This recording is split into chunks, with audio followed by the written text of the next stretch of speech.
మరుగై ఉండలేదు నీకు యేసయ్యా.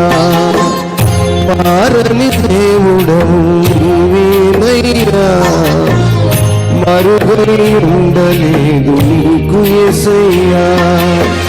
సుడులైనా సుడిగుండాలైనా ఎదలైనా వ్యాధి బాధలైనా మరుగై ఉండలేదు నీకు యేసయ్యా, మరుగై ఉండలేదు నీకు యేసయ్యా. మారని దేవుడవు నీవేనయ్యా, మరుగై ఉండలేదు నీకు యేసయ్యా.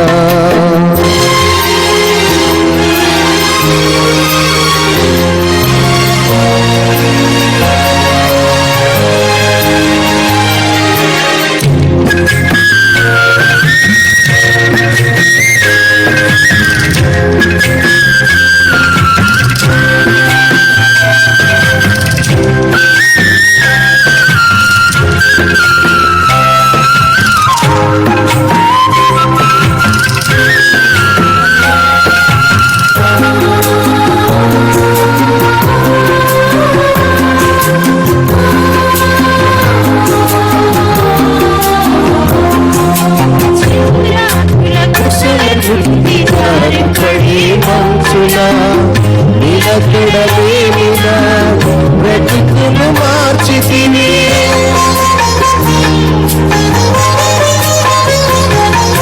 చిగురాకుల కొసల నుండి గాలి పడే మంచులా నిలకడలేనిదా బ్రతుకును మార్చితివి.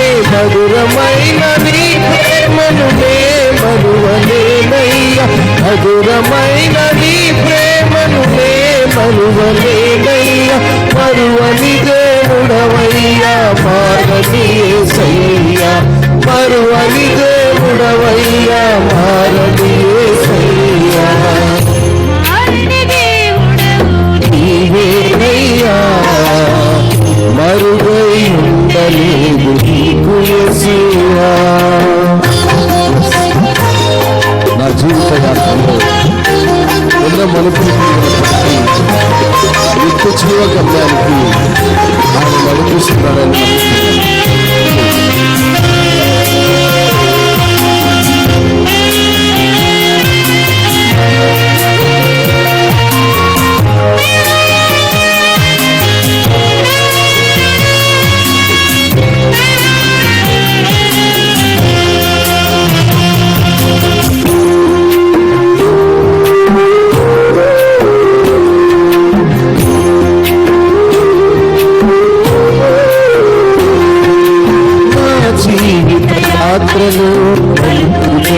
తిరిగిన నిత్య జీవ గమ్యానికి నన్ను నడిపించితివే.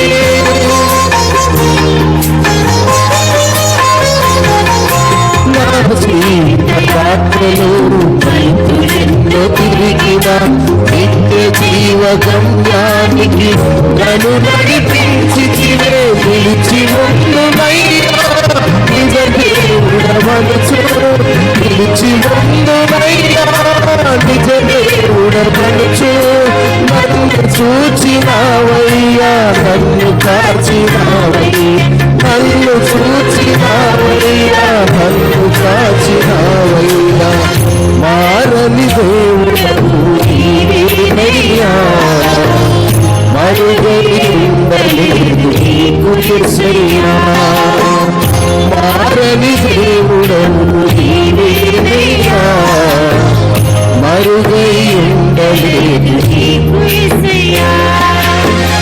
సుడులైనా సుడిగుండాలైనా ఎదలైనా వ్యాధి బాధలైనా మరుగై ఉండలేదు నీకు యేసయ్యా, మరుగై ఉండలేదు నీకు యేసయ్యా.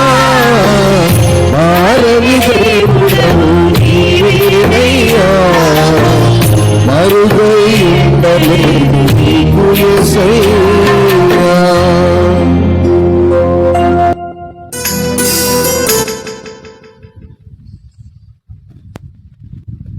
మంచిది.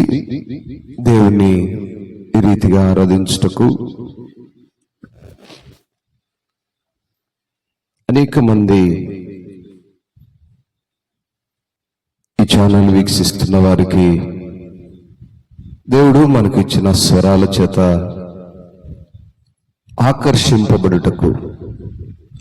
ఆకర్షింపబడుట అనే విషయాన్ని నేను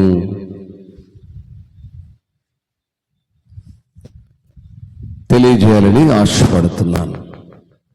ప్రాముఖ్యముగా ఈ యొక్క లైవ్ ప్రారంభించే ముందు లేదా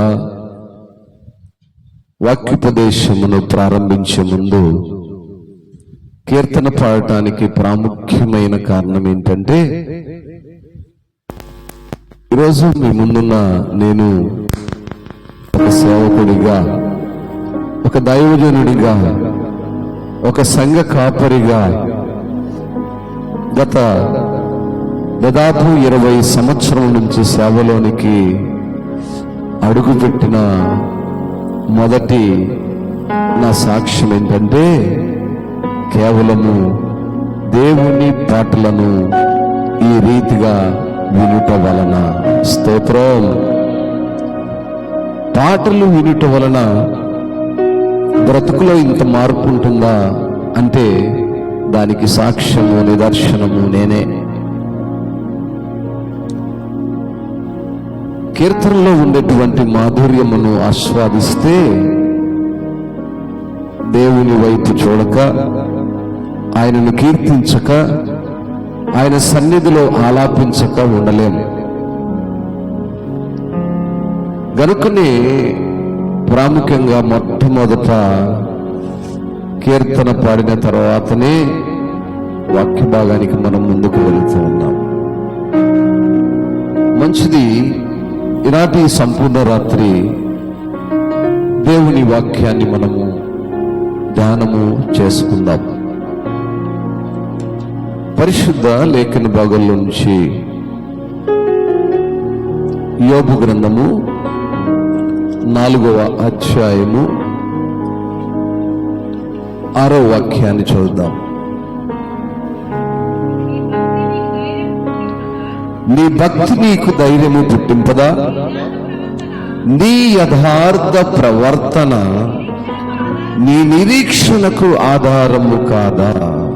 Is not your fear of God your confidence, and the integrity of your ways your hope? Hope అనగా నిరీక్షణ. ఈరోజు మనము నిరీక్షణను గురించి నేర్చుకుందాం. నిరీక్షించటము అంటే ఏంటి?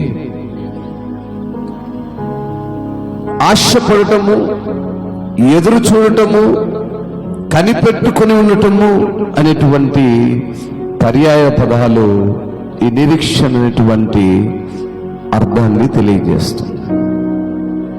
ఇక్కడ మనము ఈ గ్రంథములో యోబు గారిని చూసినప్పుడు తన జీవితంలో కలిగినటువంటి అనేక పరిస్థితులు, యోబు గారు యథార్థవంతుడును, న్యాయవంతుడును, దేవునికి ఇష్టడైన వాడును, అన్ని విషయాల్లో ఆశీర్వాదకరముగా దీవించబడినటువంటి వాడు.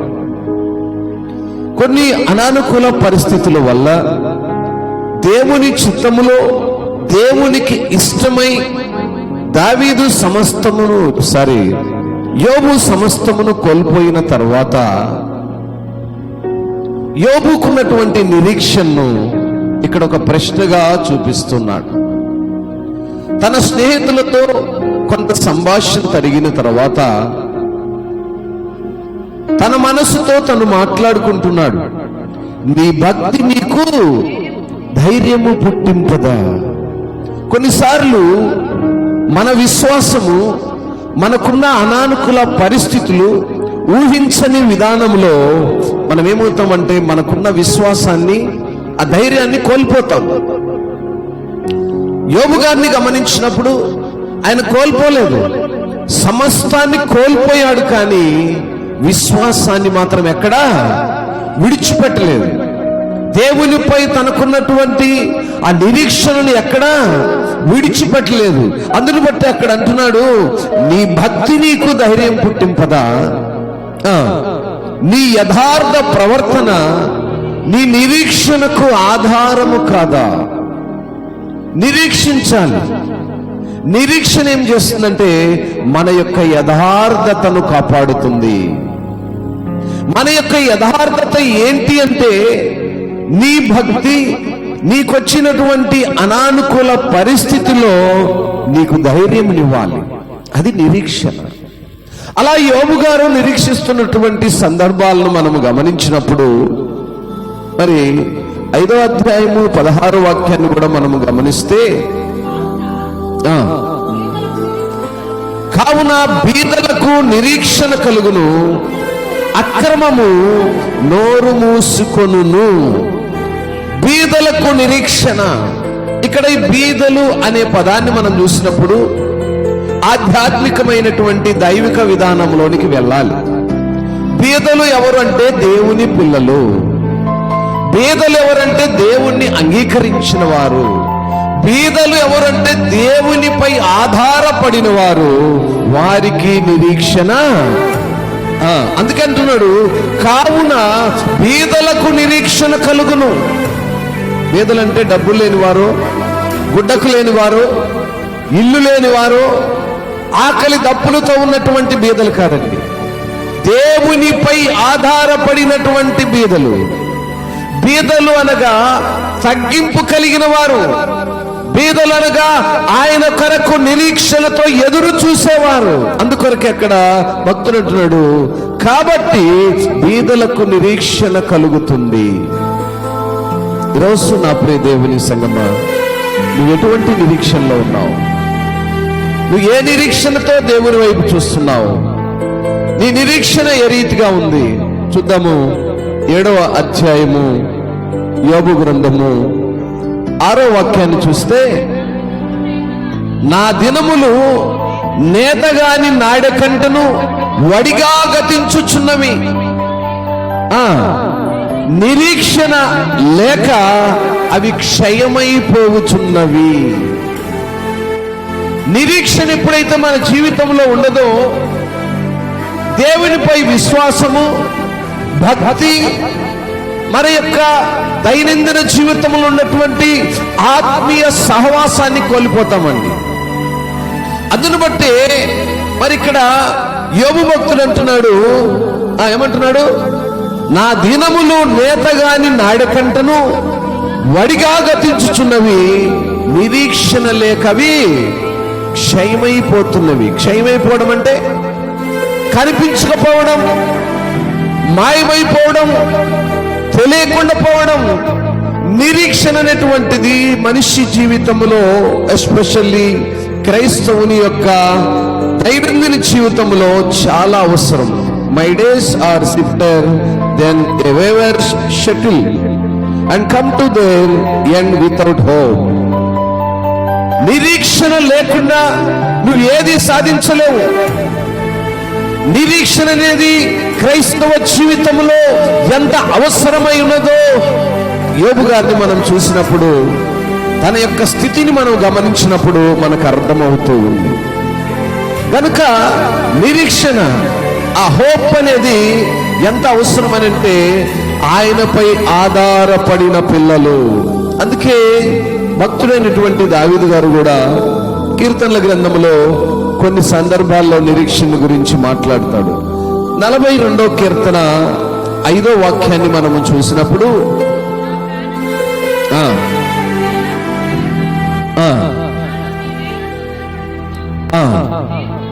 దేవుని యందు నిరీక్షణ ఉంచుము, ఆయనే నా రక్షణకర్తనియు నా దేవుడనియు చెప్పుకొనుచు ఇంకనూ నేను ఆయనను స్తుతించెదను. ఏమండి, ప్రాణముతో మాట్లాడుతున్నాడు దావీదు గారు. ఎప్పుడు తన ప్రాణంతో మాట్లాడుతూనే ఉంటాడు. అందుకే ఇక్కడ ఆయన అంటున్నాడు, why are you cast down O my soul and why are you internal with in me hoping God for I shall again praise him my salvation. దేవుణ్ణి స్తుతించటము. ఆయన నా రక్షణకు కర్త ఉన్నాడు కనుక నేను ఆయన యందు నిరీక్షించి ఉన్నాను. ప్రాణాలతో మాట్లాడాలండి. మన ప్రాణము ఏ స్థితిలోనా మాట్లాడాలి, ఏ పరిస్థితుల్లోనా మాట్లాడాలి. ప్రాణము దేవునితో మాట్లాడే అనుభవాన్ని నేర్చుకోవాలి. ప్రాణం మాట్లాడాలి, ప్రభువా నేను ఈ స్థితిలో ఉన్నాను, నా నిరీక్షణ నీవు నేను అనుకున్న గమ్యానికి చేరుస్తావు. నా నిరీక్షణ నా బలహీన స్థితిని బాగుపరుస్తావు. నా నిరీక్షణ నా ఆర్థిక స్థితిని బాగుపరుస్తావు. నా నిరీక్షణ నేను అనుకున్నవి పొందుకుంటాను. ఎస్, యోబు సమస్తాన్ని పోగొట్టుకున్నాడు, అయితే నిరీక్షణతో ఉన్నాడు. నా దేవుడు నన్ను విడిచిపెట్టడు, నా దేవుడు నాకు అన్యాయం చేయడు. నా దేవుని పట్ల నాకున్న విశ్వాసము, నా యొక్క నిరీక్షణ నన్నెప్పుడూ ఓడిపోనివ్వదు. ఎస్, నిజంగా ఆ మాటను మనం చూసినప్పుడు మన జీవితాల్లో మన నిరీక్షణ ఏ రీతిగా ఉంటుంది. 62వ కీర్తన 62వ కీర్తన 5వ వాక్యాన్ని చూద్దాము. నా ప్రాణమా, ఎస్, ప్రాణాన్ని చూడండి ఎంత చక్కగా మాట్లాడుకుంటున్నాడు. నా ప్రాణమా దేవుని నమ్ముకొని మౌనముగా ఉండుము. ఏమండి, మన ప్రాణాలతో చెప్పుకోవాలి, ప్రాణమా నువ్వు దేవుని నమ్ముకో, మౌనముగా ఉండు. ప్రాణమా ప్రాణమా దిగులు పడకు, వేదన పడకు, ప్రభువు తోడుండగా. దిగులు పడకు, వేదన పడకు, ప్రభువు తోడుండగా. ప్రాణమ ప్రాణమ ప్రాణమ. ఏమండి, అందుకే భక్తుడు అంటున్నాడు, నా ప్రాణమా దేవుని నమ్ముకుని మౌనముగా ఉండుము. మన ప్రాణాలతో మాట్లాడాలండి. అందుకే అని అంటున్నాడు, ఆయన వలననే నాకు నిరీక్షణ కలుగుతుంది. నిరీక్షణ, ఆశ. ఇదిగో నా దేవుడు నాకు ఇది చేస్తాడని ఒక ఆశ. నా దేవుడు పోగొట్టుకున్నది, నా నుంచి పోయినది మరలా నాకు ఇస్తాడని ఒక ఆశ. క్రైస్తవులముగా ఏమి కోల్పోయినా ఆయన నాకు ఇస్తాడని నిరీక్షణ కలిగిన పిల్లలముగా మనముండాలి. మన దైనందిన జీవితంలో అనేకమైనటువంటి అనానుకూల పరిస్థితులను ప్రతి మనుష్యుడు ఎదుర్కోవలసిన పరిస్థితి ఉంటుంది. అయినప్పటికీ నిరీక్షణ అనేది మనకు అవసరం ఉంది. ప్రాణము చెప్తా ఉంది, నా ప్రాణమా దేవుని నమ్ముకుని మౌనముగా నుండము. For God alone O my soul waiting silence, for my hope is from him. ఆయనలో ఎప్పుడైతే నువ్వు ఆధారపడి ఉంటావో, ఎప్పుడైతే ఆయన నమ్ముకొని ఉంటావో, ప్రాణము మాట్లాడుతుందండి. నిజంగా ప్రాణముతో మాట్లాడటం అనేది ఎంత ఉన్నతమైన కృపనో. ప్రాణముతో మాట్లాడుకోవడం అనేది కొన్నిసార్లు మనము పరిశుద్ధ గ్రంథంలో హన్నాను కూడా చూస్తాం కదా. హన్న తన ప్రాణంతో మాట్లాడుకుంటూ ఉంది, తన ప్రాణముతో మాట్లాడుతుంది. ప్రభువా ఏంటి నా పరిస్థితి, నేను ఎందుకు ఇలా ఉన్నాను, నా స్థితి ఏంటని తన ప్రాణముతో మాట్లాడుకున్నప్పుడు యాజకుడు గమనించలేకపోయాడు కదా. యాజకుడు గమనించలేక హన్నా ఏం చేస్తున్నావు, నువ్వు మత్తురాలుగా ఉన్నావేంటి, త్రాగొచ్చావా ఏంటి. ప్రాణముతో మాట్లాడుకుంటున్నప్పుడు మన స్థితి ఎలా ఉంటుంది. కొన్నిసార్లు మన ప్రాణాలతో మనం మాట్లాడుకుంటున్నప్పుడు దేవుని విలువ తెలియని అన్యులు అనుకుంటుంటారు, వీడి పిచ్చివాడు ఏదో మాట్లాడుకుంటున్నాడు. ఈ అమ్మాయి పిచ్చిది కనుక తన మనసులో తనే మాట్లాడుకుంటుంది. కాదు, ప్రాణముతో మాట్లాడుకోవడం అనేది దేవుని యొక్క కృపే. మన దైనందిన జీవితాల్లో మనకున్న ప్రతి అవసరతను బట్టి ప్రాణముతో మాట్లాడుకునే అనుభవం కావాలి. ఆ అనుభవం లేకపోయినట్లయితే దేవుని యొక్క ఆ రక్షణకు, ఆ నిరీక్షణకు నిర్వచనం ఉండదండి. క్రైస్తవునిగా నేను దేవుణ్ణి నా సొంత రక్షకునిగా అంగీకరించాననే మాటకు, ఆ నిరీక్షణకు అర్థమే ఉండదండి. మాటను మనము 71వ కీర్తనలో కూడా కీర్తనకారుడు అంటాడు, 71వ కీర్తన 5వ వాక్యాన్ని చూసినప్పుడు, నా ప్రభువా యెహోవా నా నిరీక్షణాస్పదము నీవే, బాల్యము నుండి నా ఆశ్రయము నీవే. స్తోత్రం. ఎప్పటి నుంచండి? బాల్యము నుంచే దేవుణ్ణి ఆశ్రయించేవారుగా ఉండాలి. కీర్తనకారుడు ఆశ్రయించాడు కనుకనే తన బాల్యంలో నుంచి నీవు నాకు ఆశ్రయమై ఉన్నావు, నా చిన్నతరము నుంచే నువ్వు నాకు ఆశ్రయుడుగా ఉన్నావు. అందును బట్టి అంటున్నాడు, అక్కడ మాట్లాడుతున్నాడు, నా ప్రభువా యెహోవా నా నిరీక్షణాస్పదము నీవే. For you O Lord are my hope, my trust O my Lord for my youth. యవన కాలమే కాదు, బాల్యం నుంచి కూడా నేను నిన్ను నమ్మి ఉన్నాను, నిన్ను ఆశ్రయించి ఉన్నాను.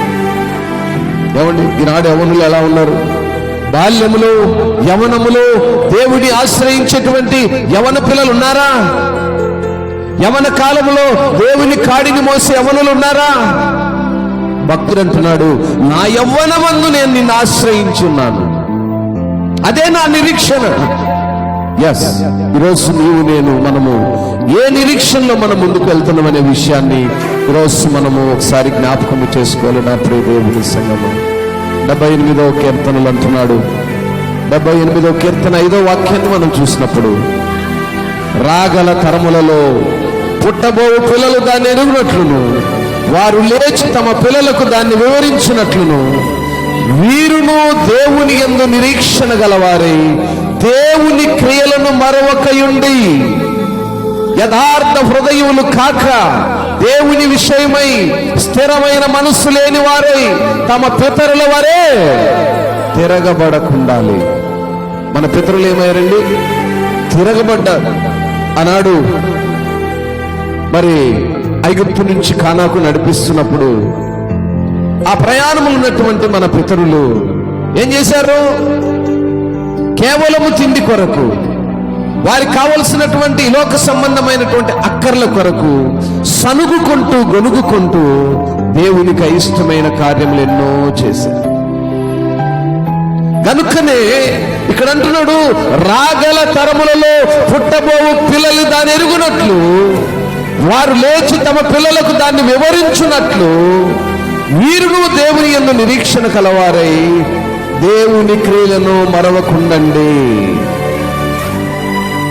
ఏ నిరీక్షణ అయితే నీలో స్థిరపరచబడుతుందో, ఏ నిరీక్షణకైతే దేవుని సన్నిధికి వెళ్తున్నావో, ఏ నిరీక్షణ కలిగి దేవుని ఘనపరుస్తూ కీర్తిస్తున్నావో, ఆ నిరీక్షణ నీ పిల్లలకు నేర్పించేటువంటి తల్లులుగా, తండ్రులుగా ఉండాలి. స్తోత్రం. నిరీక్షణ అనేది చాలా అవసరం అండి. నా ప్రియదేవుని సంగమా, ఆ నిరీక్షణ కేవలం నీవు నేను మాత్రం కాదు, మన పిల్లలకు నేర్పించుకునే వారముగా ఉండాలి. మన పితరులు మనకు నేర్పించలేదు, అందుకే అంటున్నాడు, వీరును దేవుని యందు నిరీక్షణ గలవారై దేవుని క్రియలను మరొకనుండుడి. ఎందుకనగా మన పితరులు వాటిని మనకు నేర్పించలేదు. మన పితరులు దేవుని ఆజ్ఞలు కట్టడలను గైకొనలేదు. ఇప్పుడు మీరైనా మీ పిల్లలకు నేర్పించుకోండి.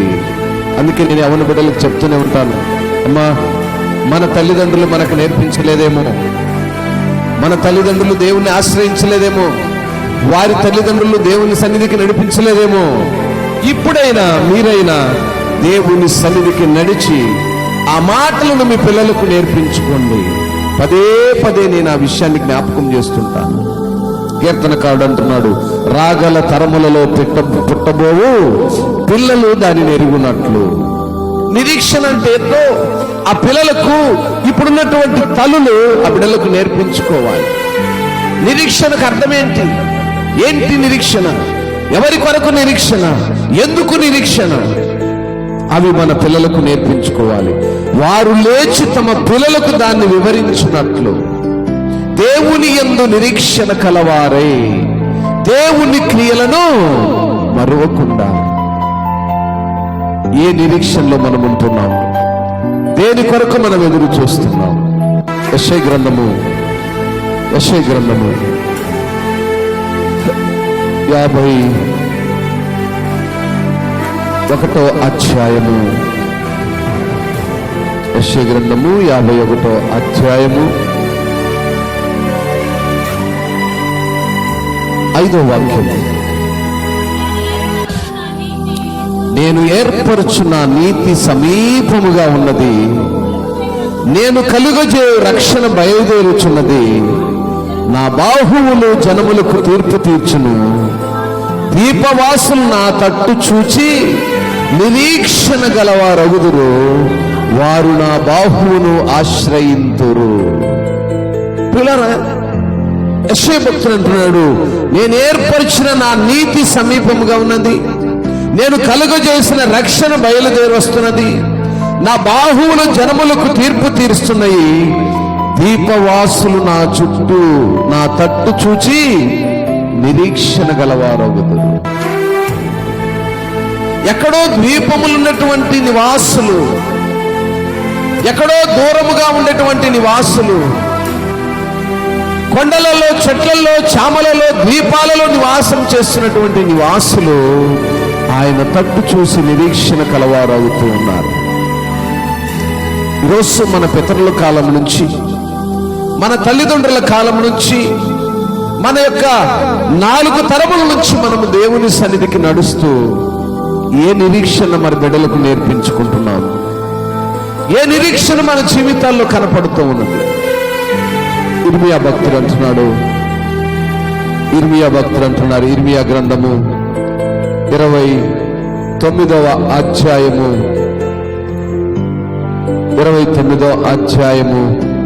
11వ వాక్యాన్ని చూద్దాం.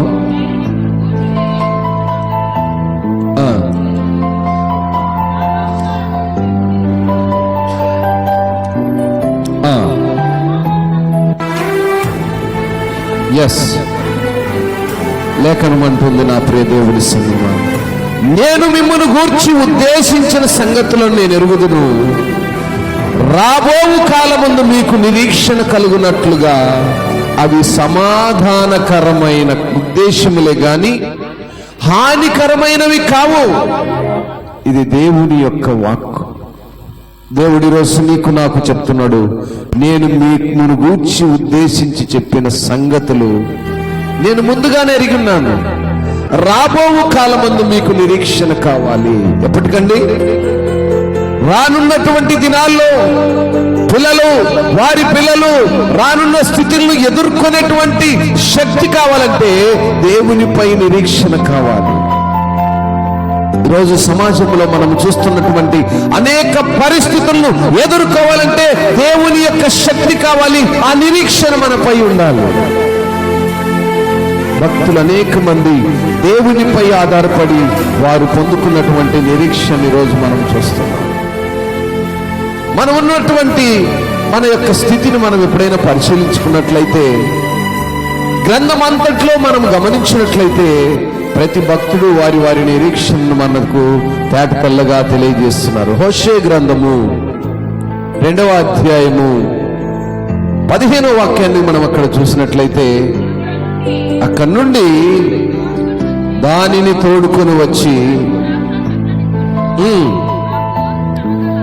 ఆషోరు అనగా శ్రమగల లోయను నిరీక్షణ ద్వారముగా చేసేదను.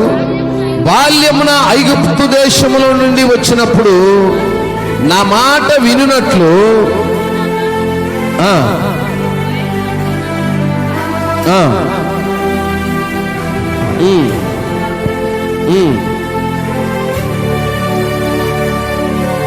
చాలు. ఆకోరు అనగా శ్రమగల లోయ నిరీక్షణ ద్వారముగా చేసేదను. ఆకోరు అనేది ఒక పెద్ద లోయ, అది శ్రమలతో కూడినటువంటి స్థలము. ఆకోరు లోయలో ఉన్నటువంటి ఆ నిరీక్షణ ద్వారముగా, అంటే శ్రమలు గల స్థలములో నిరీక్షణను కలుగు చేయువా. శ్రమలో ఉన్నావా? నువ్వు నిరీక్షణ కలిగి ఉండు. దేవుడు నీకు సహాయకుడుగా ఉంటాడనేటువంటి విషయాన్ని భక్తుడు మనకు చక్కగా వివరిస్తూ ఉన్నాడు. నా ప్రియ దేవుని సంగమా, మన యొక్క నిరీక్షణ దేవునిపై ఏ రీతిగా ఉంది? మన నిరీక్షణ కేవలము మనతో మాత్రం ఉంటే సరిపోదు, కానీ మన పిల్లలకు నేర్పించుకునే తల్లులుగా ఉండాలని లేఖనాలు హెచ్చరిక చేస్తూ ఉన్నాయి. ఆ మాదిరిగా మనం ఒక క్రొత్త నిబంధన గ్రంథంలోని కూడా వచ్చినట్లయితే ఇంతవరకు మనం ఓల్డ్ టెస్టిమెంట్ లో ఉన్నటువంటి భక్తుల యొక్క విషయాలను మనం చూడగలిగాం. మత్తయి సువార్త మాథ్యూ చాప్టర్ 12 verse 21.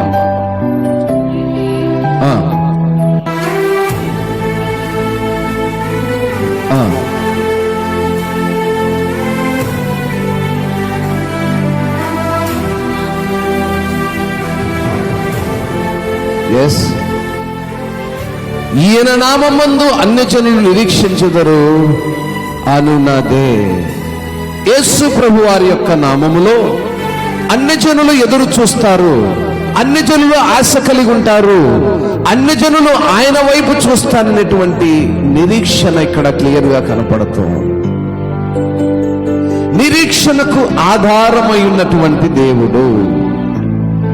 ఏ నిరీక్షణతోనే ఉంటున్నావో అన్యజనులు నిరీక్షించే రీతిగా. అన్యజనులు అంటే ఎవరండి? దేవుని ఎరుగని పిల్లలు, ఈ లోక సంబంధమైనటువంటి లోకం వైపు మాత్రమే చూస్తున్నటువంటి వారు కూడా ఆయన యందు నిరీక్షించేటువంటి ఒక దినము మనము చూస్తాము. అందుకే ఈయన నామమందు అన్యజనులు నిరీక్షించెదరు. దేవుని నామమున అన్యజనులు నిరీక్షిస్తున్నప్పుడు నీ యొక్క ఆధ్యాత్మిక స్థితి ఏ రీతిగా ఉందో ఎప్పుడైనా గమనించావా? లూకా సువార్త 24వ అధ్యాయము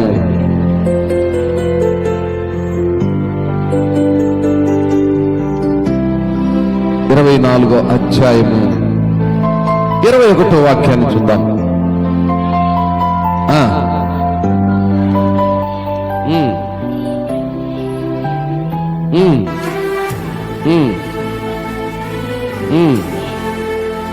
చాలమ్మా. ఇశ్రాయేలీయులను విమోచింపువాడు వీయనే అని మేము నిరీక్షించి ఉంటుమి. ఏమండి? ఇశ్రాయేలీయులను, ఆయన పిల్లలైన వారిని, ఆయనను ఆశ్రయించిన వారిని, ఆయనను నమ్ముకున్న వారిని విమోచించువాడు, విడుదల కలిగించువాడు, రక్షణ కలిగించువాడు అనేటువంటి నిరీక్షణ కలిగి ఉంటిమి. భక్తుల యొక్క నిరీక్షణ మనము గమనించినప్పుడు దేవుని పట్ల వారికి ఉన్నటువంటి ఆశ, ఎదురు చూపు, నమ్మకము ఈరోజు మనల్ని మనము పరిశీలించుకునే స్థితి ఇక్కడ లేఖనాల ద్వారా చక్కగా కనబడుతుంది. నా ప్రియదేవుడు, అపోస్తల కార్యములు 24వ అధ్యాయము, అపోస్తల కార్యములు 24వ అధ్యాయము 15వ వాక్యాన్ని చూద్దాం. ధర్మశాస్త్రమందును ప్రవక్తల గ్రంథముల యందును రాయబడి ఉన్న నీవు నమ్మి నీతిమంతులకును అనీతిమంతులకును పునరుద్ధానము కలగబోచున్నదని వీరు నిరీక్షించున్నట్లు నేను కూడా దేవుని యందు నిరీక్షించి వారు మతమేదని పేరు పెట్టు ఈ మార్గము చొప్పున నా పితరుల దేవుణ్ణి సేవించుచున్నానని తమరి ఎదుట ఒప్పుకొనుచున్నాను. స్తోత్రం. ప్రియులారా, మాటలు మనం గమనించినట్లయితే ధర్మశాస్త్రమందు ప్రవక్తల గ్రంథమందు రాయబడి నమ్మి, పరిశుద్ధ గ్రంథాన్ని నమ్మి, ప్రవక్తలు రాసిన మాటలను నమ్మి నీతిమంతులకును అనీతిమంతులకును పునరుద్ధానము కలగబోచున్నదని మీరు నిరీక్షిస్తున్నట్లు నేను కూడా దేవుని యందు నిరీక్షణ కలిగి ఉన్నానని లేఖనాలు తెలుస్తూ ఉన్నాయి.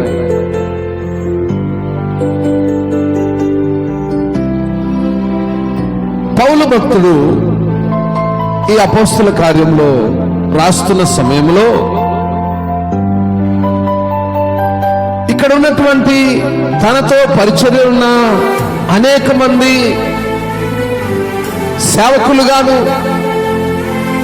విశ్వాసులుగాను ఉన్నటువంటి వారిని ఉద్దేశించి మాట్లాడుతున్న సమయంలో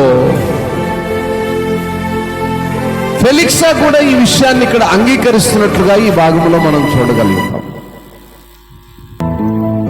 దేవునిపై ఆధారపడి ధర్మశాస్త్రమునకు లోబడి పునరుద్ధానమును నమ్మి దేవుని యందు నిరీక్షిస్తున్నాము.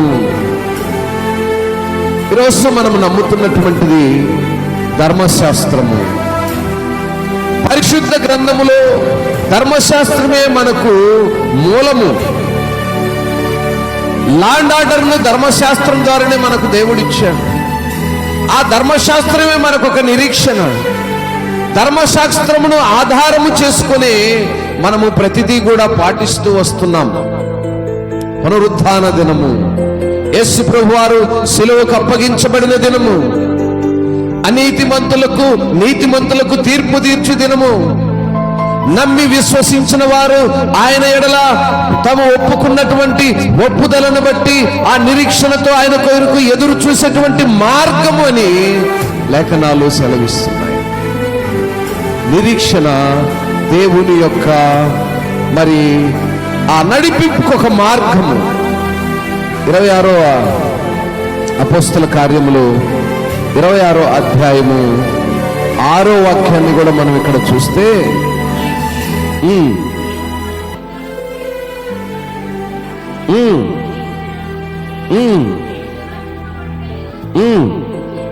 చాలు. ఇక్కడ మనం గమనిస్తే ఇప్పుడైతే దేవుడు మన పితరులకు చేసిన వాగ్దానం విషయమైన నిరీక్షణ గురించి నేను విమర్శింపబడుటకు నిలబడి ఉన్నాను. దేవుడు మన పితరులకు ఎప్పుడో వాగ్దానం చేశాడు. అబ్రహాముకు వాగ్దానం చేశాడు, ఇస్సాకుకు వాగ్దానం చేశాడు, యాకోబుకు వాగ్దానం చేశాడు, దావీదుకు వాగ్దానం చేశాడు. ఈ రీతిగా అనేక మంది ఆయనను వెంబడించినటువంటి దైవజనులేంటి, రాజులేంటి, భక్తులేంటి, విశ్వాసులేంటి, మన పితరుల కాలం నుంచి నాటి వరకు ఆయన నిరీక్షణ గురించి, నిరీక్షణపై ఆధారపడిన వారిని గురించి ఎంతగానో హెచ్చించాడు. ఆయన వాగ్దానము చేస్తున్నాడు. వాగ్దానం ఇచ్చిన దేవుడు నమ్మదగిన దేవుడు అని మనం లేఖనాల్లో చూస్తున్నాం. ఆయన ఇచ్చిన వాగ్దానము అబ్రహాము గారిని అన్నాడు, ఈ దేశం విడిచి వెళ్ళు, నీవు నీ బిడలు జనము లెక్కించలేనంత విస్తారముగా. ఎంత విస్తారం అండి? ఇసుక రేణువులంతా. ఇసుకను లెక్కించడం కుదురుతుందండి? అంత జనాంగాన్ని చేస్తానన్నాడు అబ్రహాం సంతానం. ఆ రీతిగా దేవుడు తను వాగ్దానము చేసినటువంటి విధానములో నిరీక్షించిన వారిని దేవుడు హెచ్చించాడు. స్తోత్రం. అట్టి నిరీక్షణ కలిగి ఉన్నావా? రాత్రికాల సమయంలో అట్టి నిరీక్షణ మన జీవితాల్లో ఉందో? ఒక మాట చివరిగా రోమీయులకు రాసిన పత్రికలో, రోమీయులకు రాసిన పత్రిక 4వ అధ్యాయము 18వ వాక్యాన్ని మనం చూసినప్పుడు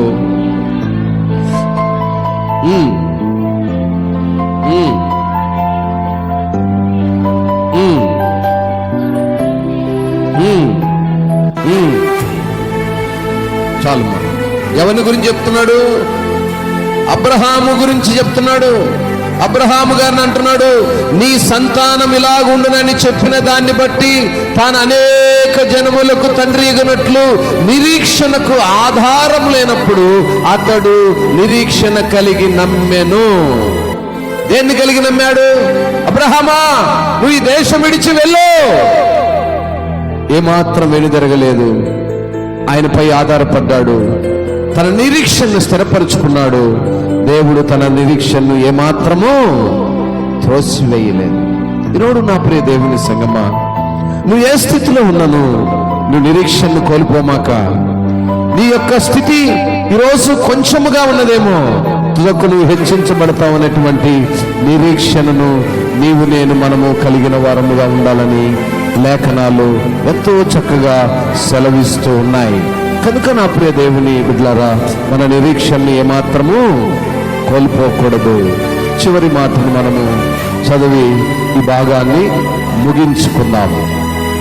రోమీయులకు రాసిన పత్రిక 5వ అధ్యాయము, రోమ్స్ చాప్టర్ 5 వర్స్ 2 నుంచి మనము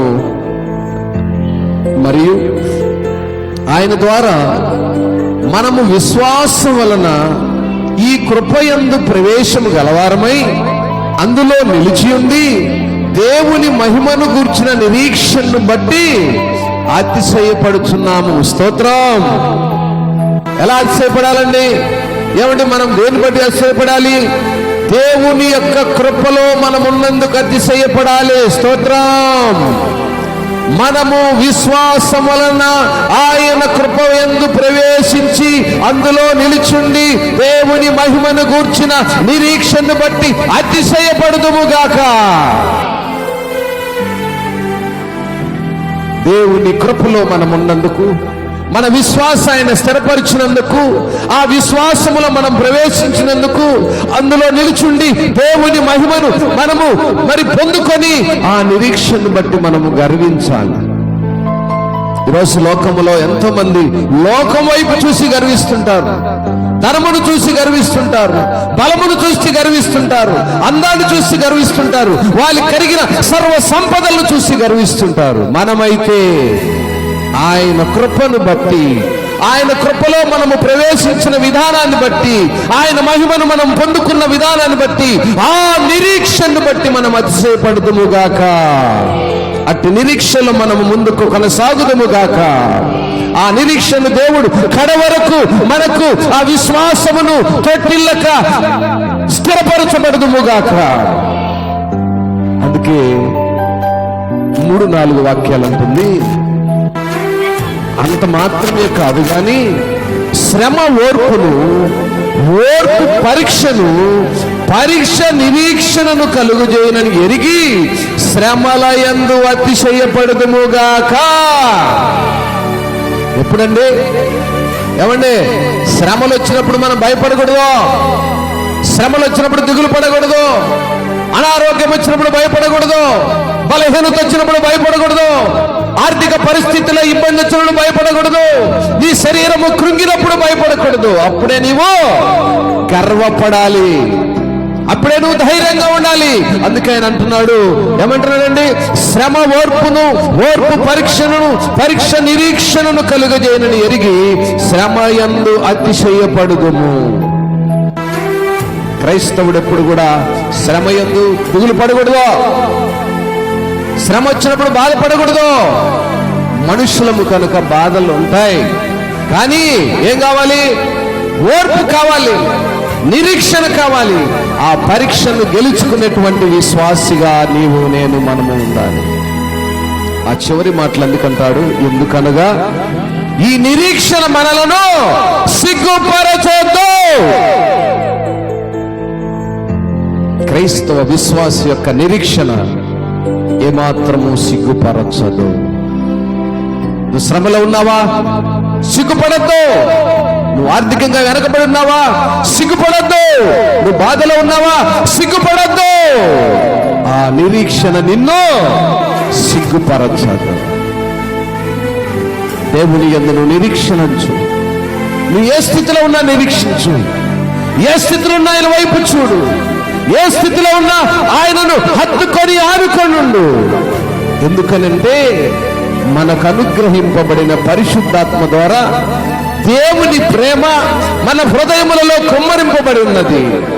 ఎందుకనగా మనం ఇంకా బలహీనులై ఉండగా క్రీస్తు యుక్త కాలమున భక్తిహీనుల కొరకు చనిపోయి ఉన్నాడు. Praise God. స్తోత్రం. భక్తి లేని వారి కోసం దేవుడు చనిపోయాడు, భక్తి కలిగిన వారి కోసం కాదు. అట్టి భక్తి, అట్టి నిరీక్షణ మనల్ని ఏనాడు సిగ్గుపరచనీయదు. కనుక నా ప్రియ దేవుని సంగమా, ఈ సంపూర్ణ రాత్రి కూడికలో దేవుడు మన వైపు చూస్తున్నాడు. మన నిరీక్షణ ఏనాడు సిగ్గుపరచనీయడు. మన నిరీక్షణ ఏ రోజు కూడా సిగ్గుపడటానికి వీలు లేదు. ఆయనపై ఆధారపడదాం, ఆయన హత్తుకుందాం. ఆయన యొక్క చిత్తమునకు, ఆయన యొక్క ధర్మశాస్త్రమునకు లోనై ఉందాము. ఆ కృపయందు మనము విస్తరించబడుదుముగాక. ఆ నిరీక్షణ కడవరకు మనకు స్థిరపరచబడునుగాక. అట్టి కృపలో దేవుడు ఈ మాటలను దీవించి ఆశీర్వదించునుగాక. ప్రార్థన చేద్దామా? ప్రార్థన చేద్దామా? స్తోత్రం, స్తోత్రం, స్తోత్రం, స్తోత్రం, స్తోత్రం. పరిశుద్ధుడా, జీవము కలిగిన తండ్రి, నీ ఘనమైన ఉన్నతమైన నామాన్ని బట్టి మీకే వందనాలు, స్తోత్రాలు, స్తోత్రాలు నాయనా. ఈ సంపూర్ణ రాత్రి కూటములో మేము మీపై ఆధారపడిన నిరీక్షణ, మేము మీపై ఆనుకొని ఉన్న నిరీక్షణ, మా ఓర్పు, మా సహనము నాయన మమ్మల్ని ఎప్పుడు మీ ఎదుట సిగ్గుపడనీయదు, అన్యుల ఎదుట సిగ్గుపడనీయదు. అన్యులు సిగ్గుపడతారు, అన్యులు ఓర్పు లేని వారుగా ఉంటారు. నాయన మేము నిరీక్షణ కలిగిన వారమై నీ వైపు ఎదురు చూసే శక్తిని దయచేయి, అట్టి సామర్థ్యాన్ని దయచేయి నాయనా. మేము ఏ అనానుకూల పరిస్థితిలో ఉన్నా నాయన, మా యొక్క ఆర్థిక పరిస్థితి బాగలేకపోయినా, శారీరక పరిస్థితి బాగలేకపోయినా నీ వైపే చూస్తూ మేము అతిశయపడతాం. మాకు శ్రమలు వచ్చినప్పుడు అతిశయపడతాం, బాధలతో ఉన్నప్పుడు అతిశయపడతాం నాయనా. మా యొక్క రక్త సంబంధులు, మా యొక్క నాయనా ఆత్మీయ బంధువులు నాయనా మమ్మల్ని హేళన చేసిన నాయనా, మమ్మల్ని దరిచేరనీయకపోయినా ఆ సమయంలోనే మేము నీ వైపు చూస్తూ నిరీక్షణ కలిగి నాయన అతిశయపడతాము. నీతో ఉన్నందుకు అతిశయపడతాము, నీ కృప మాతో ఉన్నందుకు అతిశయపడతాము, నీ మహిమను మేము పొందుకున్నందుకు అతిశయపడతాము. పరిశుద్ధాత్మని సహాయాన్ని బట్టి మేము అతిశయపడతాము. అట్టి నిరీక్షణ ప్రభువా ఈ మాటలను బిడ్డల యొక్క జీవితాల్లో, హృదయాల్లో, ఆయన సంఘాల్లో, కుటుంబాల్లో స్థిరపరచమని, బలపరచమని, ఆ నిరీక్షణతో ముందుకు సాగే ధైర్యాన్ని ఇమ్మని యేసయ్య ఘనమైన నామములో ప్రార్థిస్తున్నాము తండ్రి. ఆమేన్.